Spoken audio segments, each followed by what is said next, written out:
experience, strength, and hope with us. Please join me in welcoming Kyle S. from Santa Barbara. Well done. Okay, Kyle, alcoholic. First of all, Miko, thank you so much for opening up, kicking us off, and thank you guys for showing up on the 4th of July. This means a lot. You know, it was a major concern of mine. I was like, dude, I'm going to go speak for like 3 people and all that. So I appreciate that. It's a weird holiday for alcoholics, you know? Like I don't know about you guys, dude, but I don't know, man. When I got sober, it's kind of a day of mourning for me now, you know? Like, you know, St. Patrick's Day, New Year's, Halloween. I'm like, I don't really care. It's just another day now, you know?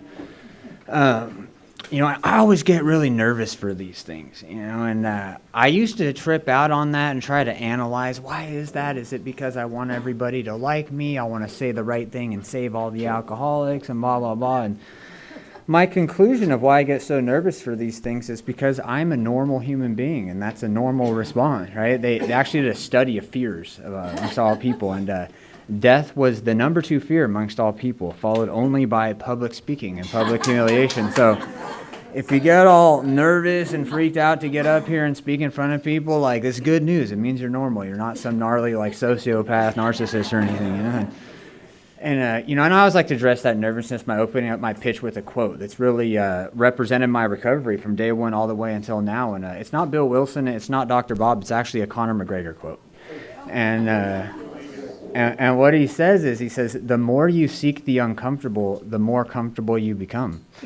And that's been my experience the whole way along, right? Because when I was new, everything was extremely uncomfortable, right? But a principle that I was taught early on, that even as fried as I was, I could understand. They told me never say no to a recovery request. So I kind of took that as a challenge. I was like, all right, I'm not saying no to nothing, dude. Whatever they tell me to do, I'm going to do it.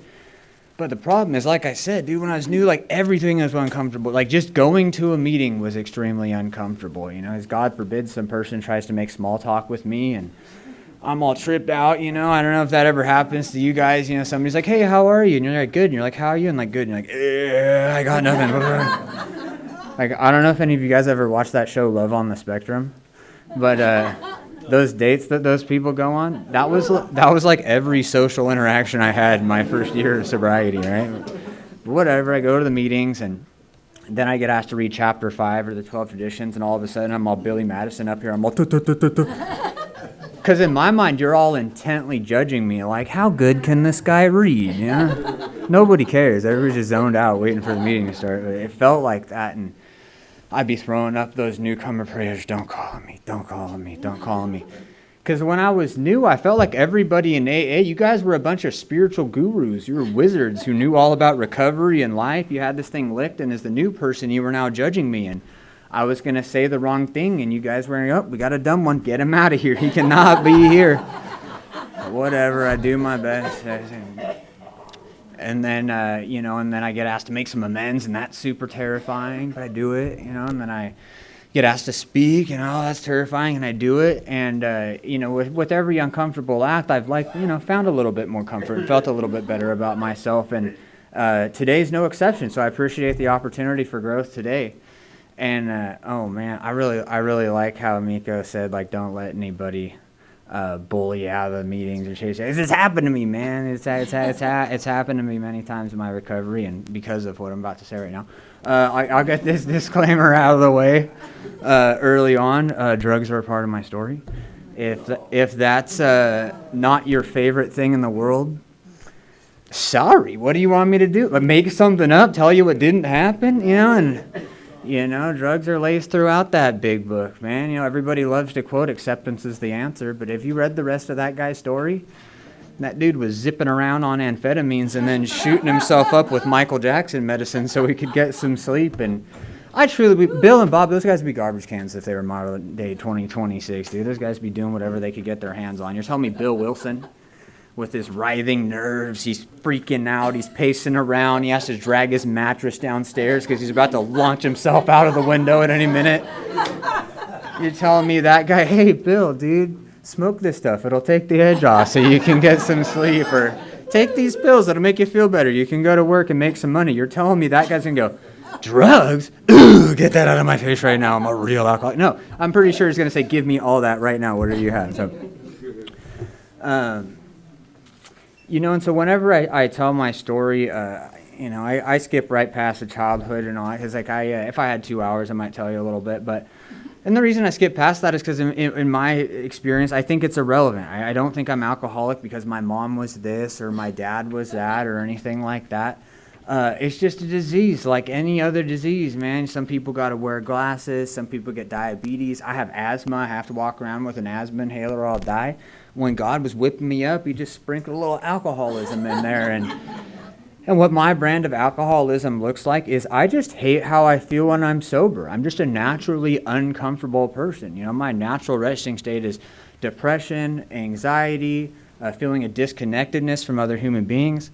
In the beginning of Bill's story, he talks about he's out at foreign wars and he's lonely, so he turns to alcohol.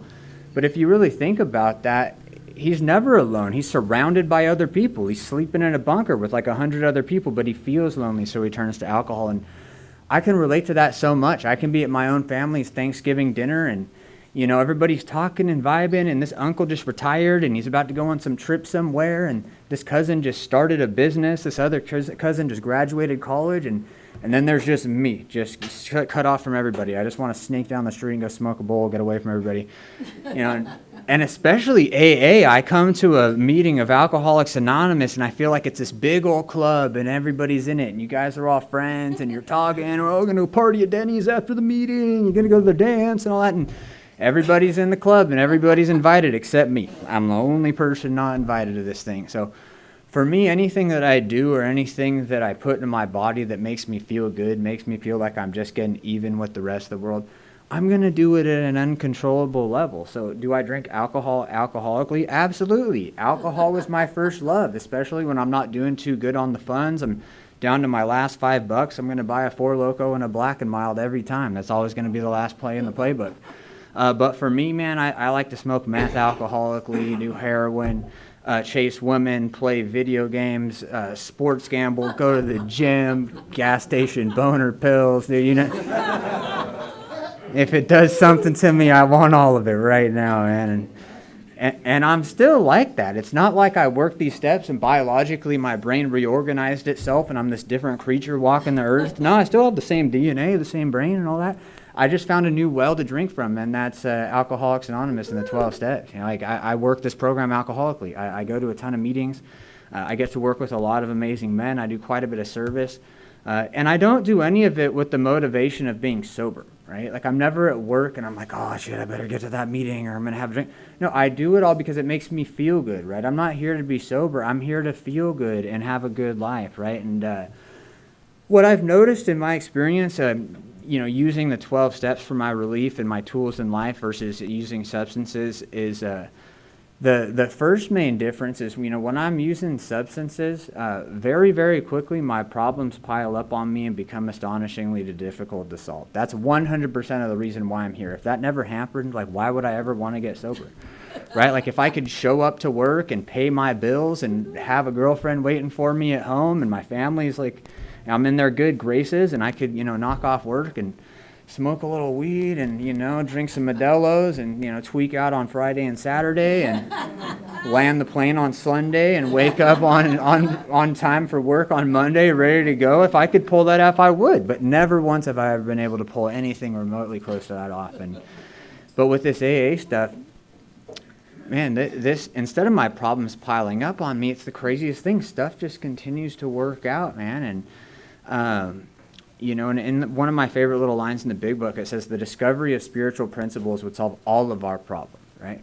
Not just the problem of staying sober or anything like that. And that's great because I got a lot of problems. I'm the type of alcoholic, I got kicked out of continuation high school. I never was self-sufficient before getting sober. I don't have any job skills, education, all that type of stuff. So that was good news for me. And, when we say in these meetings, this is a spiritual program, not a religious program. I'm like, when I'm new, I'm like, okay, sick. What does that even mean, though? Spirituality, what are we talking about here? When you guys kept saying spirituality, I just pictured, some guy smoking DMT in the woods or, some chick hula hooping around and fire pits and messing around with crystals and astrology with the tapestry up on the wall and shit. That's what I thought spirituality was. I'm like, what is that going to do for me, dude? But no, that's not what we're talking about. We're just talking about the practicing of spiritual principles, right? So what's a spiritual principle? To me, it's kind of like a law of the universe, right? It's like physics, for example, right? You know, so like honesty, for example. I can't pick it up, I can't see it, I can't buy it from the store, but it's a concept that I can practice in my life for better living. So when I learn to wield the rest of these principles, you know, acceptance, tolerance, compassion, commitment, if I want to get really advanced, forgiveness, that's some black belt, that's black belt AA, dude. I'm still not good with that one, but it's there, right? And when I learn to practice these things, not only do I feel better, my life continues to get better, and that's my end goal here. And the second main difference that I've noticed when I'm using the 12 steps versus substances is when I'm using substances, I always get to a point where no matter how much or what combination of whatever I put into my system, I can't get that same relief. But with this AA stuff, this stuff hits every time. I never get a tolerance, you know. I'm like, you know, in the same ballpark as Miko. I'll have 10 years in November. And this hits just as good as when I first did it, right? You know, like I'll never take a guy through the steps, watch them get on their feet, start working, get out of sober living, get their family back, start helping other guys, and go, that guy was kind of burnt. That sucked. That was not that rewarding. I guess I'll try again, try again with the next one. Nope, this hits every single time. And you know, and I'll never go and speak somewhere, and I'm driving home like all mad, like those people don't know a good pitch when they heard one. Like, nope, never, man. This stuff feels good every time, man. And so I started drinking and using late in terms of AA standards. You hear all the crazy stories about I was carpet surfing for crack rocks before I could walk, and drinking whiskey out of the baby bottle, all this kind of stuff. And nothing crazy like that. Like pretty like standard tale, you know, maybe freshman year of high school. I'm smoking weed and stealing liquor out of my buddy's parents' liquor cabinet. And the best way I could describe myself before discovering alcohol was I wasn't really like a dorky kid. I tried to fit in and skateboard and kind of try to find my identity like most kids are. But I was just painfully introverted. I was just stuck in my head all the time. Like the best way I can illustrate how it felt, like I don't know if any of you guys have ever had the experience of like underestimating an edible or like taking one too many hits off the blunt, then you had some stuff you had to do that day, try to go hang out with friends or go to work, even worse, like go on a date, and I got that poker face on where I'm like, all right, I can't let them know how tripped out I am right now, but I gotta contribute to the conversation somehow. And so I work up the courage and get in there and say something, and immediately I'm like, that was dumb, I shouldn't have said that shit. I felt like that all the time. I needed a drink badly, and I had no idea. But lo and behold, you put a little bit of liquor in me, and I become the guy that I've always wanted to be. I go from this kind of shy, timid guy to I'm a combination of James Bond, Dave Chappelle, and Mike Tyson, all wrapped up into one. I can tell jokes, I can fight people, I can steal alcohol, everybody seems to like me, and I had a blast in the beginning. Like, I'll never demonize alcohol. I'm grateful for what it did for me in those early days. It brought me to life for the first time. Like, I'm definitely not of the school of, what is it that people say? My worst day sober is better than my best day loaded. I'm like, really? Are you sure about that? Like, if that's your experience, great. Like, I just can't relate to that. Like, because for me, like, it was a little bit more fun, like rolling balls, hooking up with half-naked girls at a rave, than like getting yelled at the sober living because I didn't do the dishes on time. You know, like, and that's why it was hard for me to get sober. I never wanted to be actually sober. I just wanted to go back to those early days when I didn't have consequences, and it was just fun. And 16 to 20 is what I would consider to be like the party years, right? I'm drinking just about every day. I'm dabbling in cocaine. I'm eating ecstasy like Flintstones vitamins. But I demonize the harder stuff, right? You know, because I had some friends get into the harder stuff before me, and they made it look pretty unattractive, right? Like, I never saw anybody all sickly, slumped over on heroin. I'm like, oh, that guy gets good sleep. Let me try some of that stuff. And like meth, like tweakers are the least attractive group of human beings on the planet, dude. Like, I was a mean old tweaker, and I've still never actually seen a tweaker having a good time, dude. Like, I never saw some guy all sucked up, noodle grooving, arguing with the pigeons, and like, wow, that guy gets all the chicks, dude. Let me try some of that, dude. It was cool.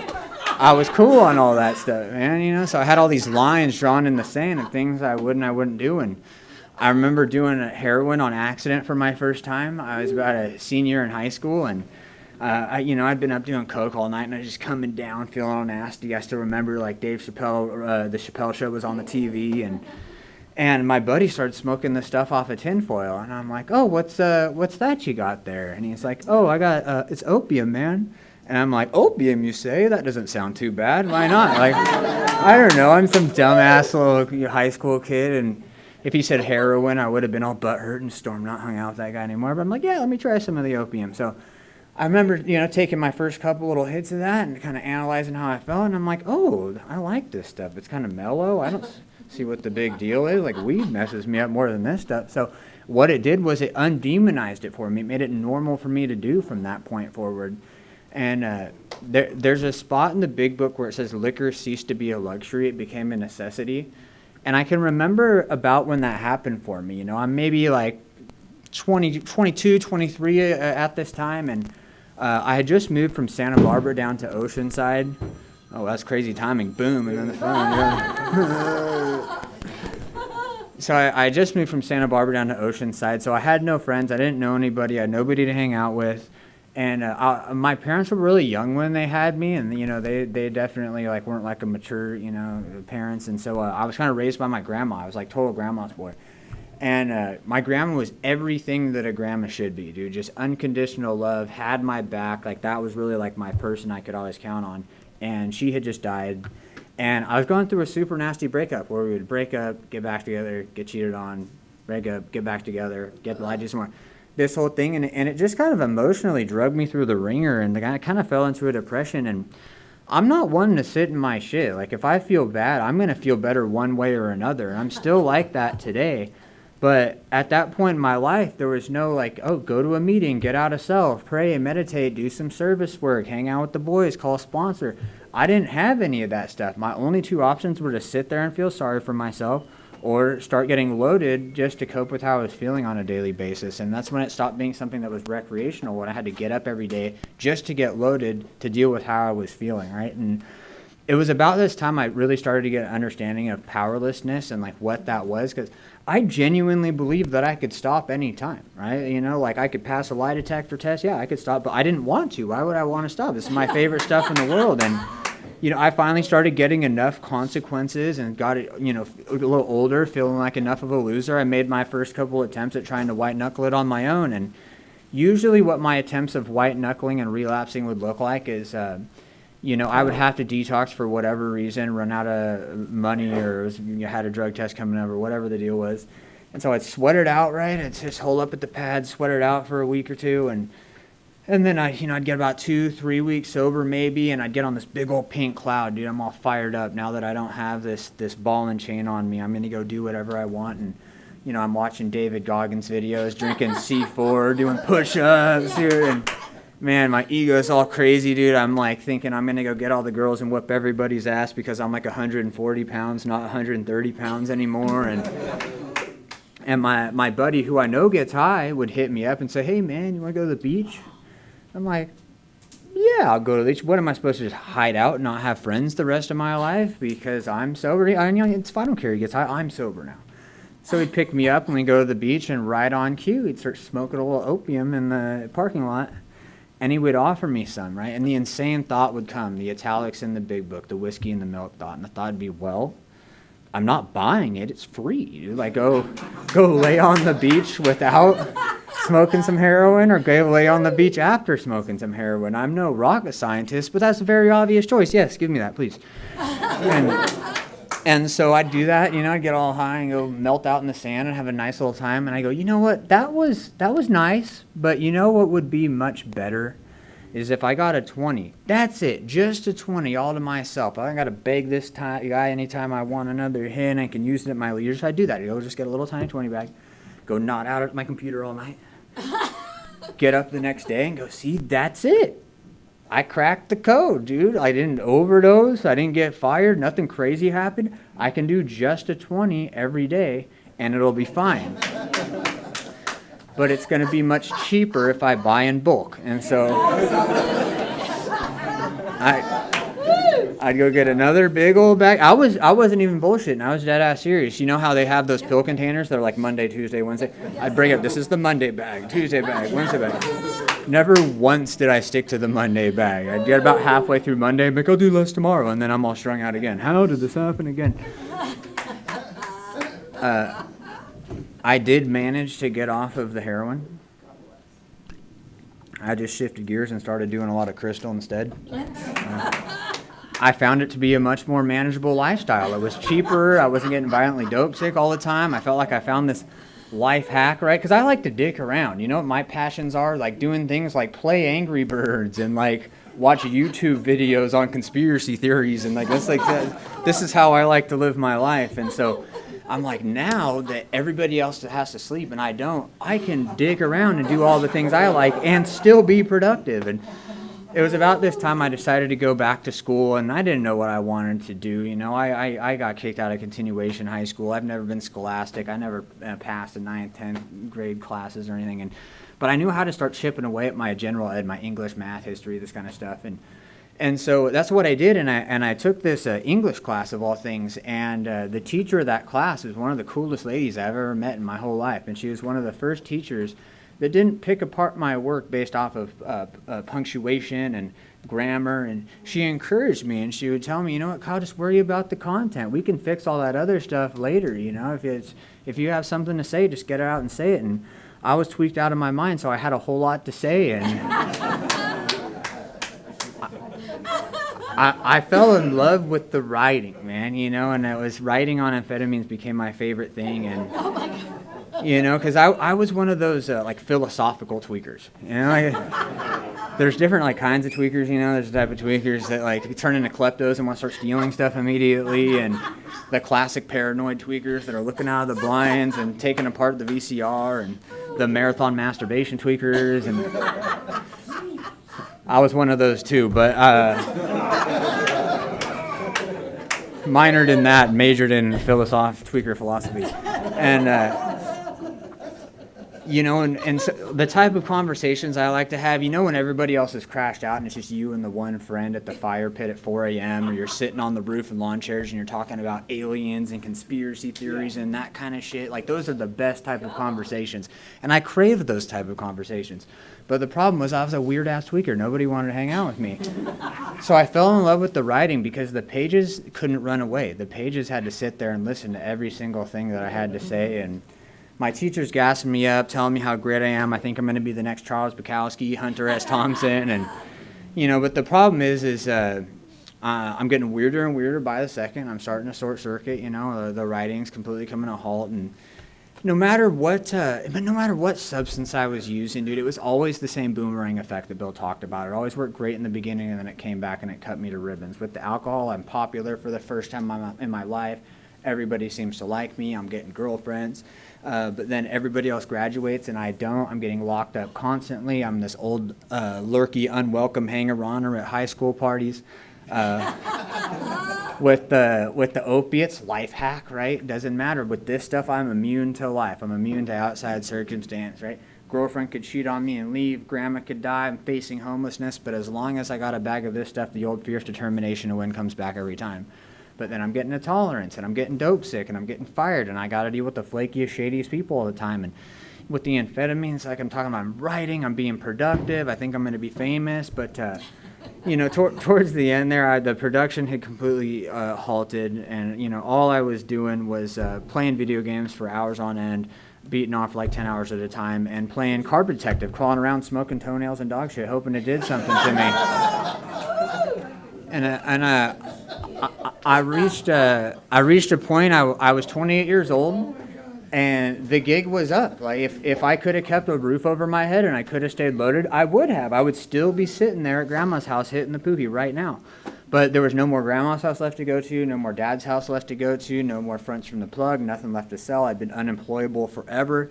So my only two options were to, wave the white flag, agree to go to rehab, or go sleep in the bushes. And they say your bottom is where you decide to stop digging. And for me, it was homelessness. I know there's a lot of people in AA way tougher than I am that are down to go and sleep under the bridge and hold the signs on the side of the freeway and call me pampered, but I'm just not built for that stuff, So I agreed to go to rehab, and I was kind of looking forward to it. It's just kind of my next move to stop from being homeless. I thought I was going to go to some nice Passages Malibu or something and be riding around on horses, eating sushi. I'm going to be chilling with Lindsay Lohan and Demi Lovato in the hot tub, and it's going to be some fun little time. And the joke was on me because I ended up at this gnarly cult work camp type of thing, dude. But that's another story.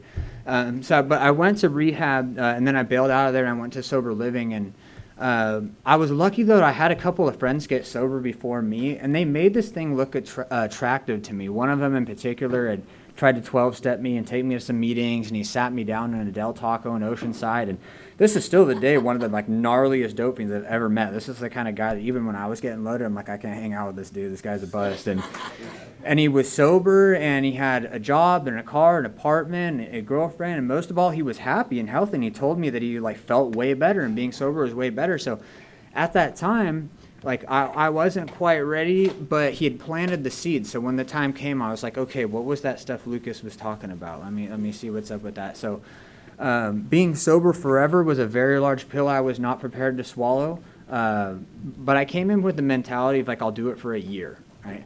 But while I'm there for that year, I'm going to do whatever they tell me to do. I'm going to do it by the book. I'm going to work every step. I'm going to take every suggestion, because I didn't want to come to AA and half-ass it and leave stuff out and then go back out and be getting loaded and wonder, does that AA stuff work or not? I wanted to thoroughly investigate. And I think one of my best qualities when I was new was I was observant. I just kind of paid attention. And I figured out early on that you hear just about the same exact thing in every single AA meeting you go to. And I kept hearing the same stories over and over. And the type of stories I kept hearing was that I was suicidal, I was depressed, my family wanted nothing to do with me, I was facing homelessness, and I surrendered. I got a sponsor. I worked the steps, and it was the best decision I ever made. I'm happier than I've ever been before. My life's going better than it's ever gone before. And so I'm a fiend for feeling good no matter what it is. So when you AA people tell me how great you feel when you do all this AA stuff, I'm like, say less. What do I got to do? I got busy pretty early on, and I learned to take what I like to call the dumb guy approach. And I'm a big fan of the dumb guy approach. And, those of you who have time, especially those of you who sponsor, know what I'm talking about when I say the smart guy comes to AA and the dumb guy comes to AA. What's the smart guy do? Overanalyzes, questions, picks apart, has to know how it works, why it works on a scientific level before they're willing to do anything, and they're a miserable pain in the ass until they split and get loaded again. Whereas the dumb guy doesn't have a second thought about any of this stuff. You just tell the dumb guy, yeah, pray every day on your knees, and he goes, okay. Come to these meetings with me. Okay. Read this stuff, write this stuff out. Sure, boss. Go pay back that money you owe. Okay. They don't think about it. They just do it. And when you don't think about this program, you do this program, there's an effect produced. I feel better. My life starts to get better. And at that point, I don't care how it works. I don't care why it works. When I was snorting up big old gaggers of crystal, I didn't need to know the science behind it. I wasn't asking the plug before I snort up this Raiden battery acid, how's this going to affect the serotonin and dopamine levels in my brain? I don't care. I'm just going to do it, and hopefully it does something to me, man. I just try to keep that same energy here, man. I don't think about it. I just do it. And I really started to live my life one day at a time. I kept hearing people say that, one day at a time, one day at a time. And I just thought that meant white knuckling it for the longest time. I just pictured some guy, and they're like, you can stay sober just today, right? And he's just like, I guess so. But what about tomorrow and the next day? If I got to live the rest of my life like that, that's not going to work for me, dude. I might as well pick up right now and try to figure it out. But no, that's not what it is at all. One day at a time, it's a mentality. At the end of the day, when my head hits the pillow, did I do everything that I needed to do that day to get to where I need to be? Yes. Then I aced it. 10 out of 10. I couldn't have done better. I got up, I prayed, I meditated, I went to the gym, I went to work, I talked to my sponsor, I made my meeting, took care of whatever responsibilities I had to, got to reward myself with a little sports or Sopranos or something at the end of the night. That's a killer day. I literally could not have done better. And I started stacking days like that, and I figured out, this thing, it's not, am I spiritual? Am I not spiritual? Do I have it? Do I not have it? It's just, am I on the path or am I not on the path? And I'm just one of the lucky dudes that just jumped on the path and never got off. And all that being said, it did take a while for me to find some happiness and enjoyment and start to enjoy myself in recovery, because early recovery sucks, dude. It's rough, man. I've literally fried out all the receptors in my brain, dude. I've pile drive myself into the ground financially. My family hates me, dude. I'm just faced with my reality of what I brought my life to. So it took me a little while to kind of start to find some enjoyment, but I can remember about when I started to actually become happy and enjoy myself in recovery, and I had probably about 9 months or so. I'm still living at the sober living, and I went to some meeting with my roommate, and we got back, and we're in the room at the sober living, and like a good newcomer, I'm complaining about the meeting. That meeting sucks. I'm not going back, or whatever my grievance was. And he said something that was a game changer to me, though. He goes, well, Kyle, instead of thinking about what you can get from that meeting, why don't you think about what you can bring to that meeting? And I was like, damn, Johnny, that's a pretty good idea, dude. I thought he made that up on the spot, dude. I didn't know that's some pretty common AA stuff, but it made a light bulb go off where I was like, you know what? I don't care if what I say, if what I bring goes completely against the grain of everything else that's going on. I'm going to be myself. I'm going to speak my truth. I'm going to show these people who I am, right? Because up to this point, I'm working my program, I'm doing stuff, but I'm not sharing. I'm still sitting in the back. I'm just kind of doing my own thing. And so that's what I started to do, and the craziest stuff started to happen. People started to approach me and stick their hand out. Dude, you stole my share. I would think the same exact thing. You told my story, and of course I pissed some people off and made some enemies along the way, but are you really in AA unless you got your good AA nemesis, dude? It's just part of the deal here, man. And how I view AA these days, man, it's a big potluck, right? And we're all bringing our own dish, our own flavor to the potluck, right? And you can be the super dank spiritual tri-tip that's flying off the shelves, dude. Everybody can't get this person to talk enough. Everybody loves this person. Everybody loves what they're bringing. And there's going to be a vegan at the potluck that ain't feeling their shit, man. And every meeting's got that one person that's the nasty, musty, spiritual jailhouse coleslaw that, ooh, I don't want none of that shit. But there's always that one weirdo eating it up, can't get enough of it, right? And so, yeah, there you go. So we're never going to be for everybody, and everybody's never going to be for us, and that's totally fine. That's why my mantra I try to live by today, it's a Mark Manson. And what he says is, to be liked by all is to be loved by none. And that's why I was so shy and introverted most of my life, right? I wanted to be liked by all. I was afraid of saying the wrong thing, looking stupid, disagreeing with you. And so I just chose to not participate, right? And so that's my mantra that I try to stick by today. And that first year, God really started to do for me what I could not do for myself. I became self-sufficient for the first time at about 29 years old.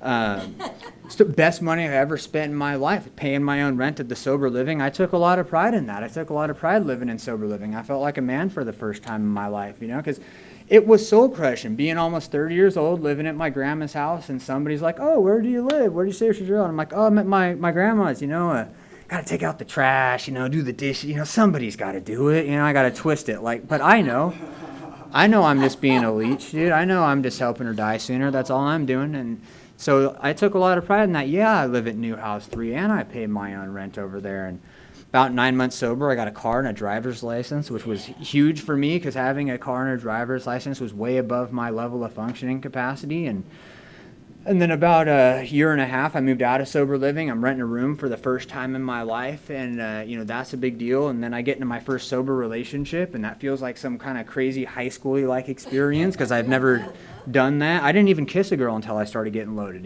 so it was kind of crazy to go back and do all this stuff sober again. And all that stuff was real sparkly and shiny and new and fun, but what happens for me after a while is it loses its sparkle. It loses its shine. It just kind of feels normal. It's like, all right, Kyle's got his shit together now. Where do we go from here? And if I'm going to stay sober, especially if I'm going to stay in AA, I have to have fun doing this. This has to stimulate me. It has to be the sufficient substitute to the alcohol when it's still working for me. And what's kept this thing fun for me ever since that first year has been working with others. It's the funnest thing I get to do in the whole world. Lay out the kit of spiritual tools, take a step back, and just watch what these guys do with it. That will never get old. I get to relive that first year over and over and over again. And in terms of, what my life's like now, what I've gotten out of the program, the type of promises that I was after when I came here was to have, get an apartment, a job, a car, maybe a girlfriend if I was super lucky. And, that was the type of things I was hoping to get from here. But what I've come to find is the most important things I've gotten out of this program are the intangibles, right? Because I can have all the stuff, dude. I've had, lots of cool stuff in my sobriety. I can have the pad on the beach, the cute girl, the thriving business, you name it. But if I'm not putting AA first, I'm not helping other men, I'm not carrying the message, all that stuff means nothing to me. I'll throw it all away for a bag or a bottle like that, no problem. But I can also be sleeping on a bunk bed in a room full of a bunch of dudes genuinely stoked on life, excited to get out of bed in the morning and see what my higher power has for me. Right? And so the number one thing I've gotten out of the whole program is a life of purpose. Right? And so how I like, because my recovery, my life, it has to have a purpose, right? Because if I read the promises out of the big book, there's a lot of really cool stuff in there, but being happy every single day the rest of my life, having everything go my way the rest of my life, never experiencing heartache or hardship, that's not in there. If I stay sober long enough, I'm going to experience all that stuff.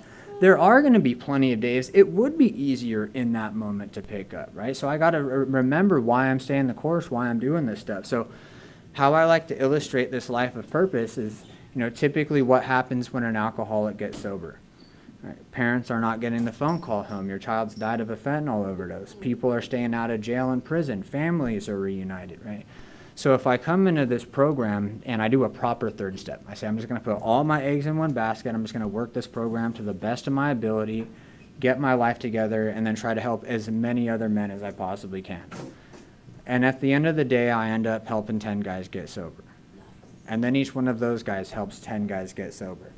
Through the ripple effect, we're able to make a huge difference in our corner of the world. And to me, that's the most important thing I have in the whole world is this life of purpose, my mission. Because, when it comes to my fears, my biggest fear is not public speaking. It's not death. It's not relapse or anything like that.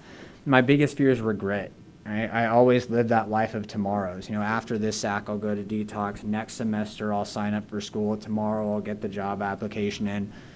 And my worst fear is being old and smoked out on my way out of this world going, damn, tomorrow never came. Of all the things that I could have done with a human life, that's what I did. I chased immediate gratification of the grave. And because of this simple program that I don't got to figure anything out, I don't got to reinvent the wheel, I just got to come in here and get on board and start doing what the rest of you people are doing. I've got no doubt that when it's my time to go, I can review my life and I can welcome death and know that I lived a worthwhile life and there's no other way that I would have wanted to spend it, right? And so I usually wrap up there, but I got a little time, so I'll give you guys a bonus story, right? Come on now. This is just a little nugget, dude. I'm I don't know. I find these little nuggets and things that I read and to come across. This is probably old news to some of you guys, but it comes out of a book that's real popular. It's called The Four Agreements. And so there's this guy, and he wants to become enlightened. So what do you do when you want to become enlightened? You go find the monks at the temple, right? And so this guy goes to this temple, he finds the monks, and he's like, hey, monks, I need to become enlightened. And they're like, okay. And he's like, if I meditate for 4 hours a day, how long is that going to take me to become enlightened? And the monk thinks about it. And he's like, if you meditate for 4 hours a day, it'll take you 10 years to become enlightened. And he's like, 10 years? Like, no, I can do better. I don't have time for that. And so he asked the monk, if I meditate for 8 hours a day, how long is it going to take for me to become enlightened? And the monk thinks about it and goes, if you meditate for 8 hours a day, it's going to take you 20 years to become enlightened. And the guy's like, what? And the monk's like, relax, bro. Like, the point of life is, be present. Enjoy today, man. You don't got to be reaching for the next thing all the time, man. Live your life. And it reminds me of an experience I had with my grand sponsor, dude. He hit me with some, grand sponsorly wisdom that's really stuck with me. And I don't know, he's from down. His name's Matt Johnson. He's a PG guy, but he's the man. And I remember it was my first time ever speaking out of town. I was super terrified, and this is years ago. And I was speaking down in Ventura, and he just happened to be there. It was kind of a God shot, He was down there just supporting another friend doing something. And so I spoke and whatever. I thought I did pretty good. And he called me the next day just to kind of give me that grand sponsorly pat on the back and just tell me how rewarding it felt seeing, you know, one of his grandbabies speak somewhere. And I launched into this big old, Matt, I'm going to be a legend like you, have all these years like you, and I'm going to be like you, man, blah, blah, blah, blah. And he stopped me, dude, and he's like, Kyle, and he's like, what about today? And I was like, what do you mean? And he's like, Kyle, fuck my years, who cares? I'm just an old guy now. He's like, just worry about having a good day today, dude, enjoy the journey. And that's always stuck with me. So the message that I'll leave you guys with today is, you know what, don't forget to have a good day today, man. Like, if you have 10 days sober, hopefully you never have 10 days sober again. And then so why not make it a good 10th day of sobriety, dude? And if you got 10 years sober, hopefully this is the last time that you have 10 years sober. So why not make it a good 10th year of sobriety, right? So enjoy the 4th of July, kick some ass, enjoy some World Cup, and just, yeah, don't forget to enjoy your life. Thanks, guys. Yeah.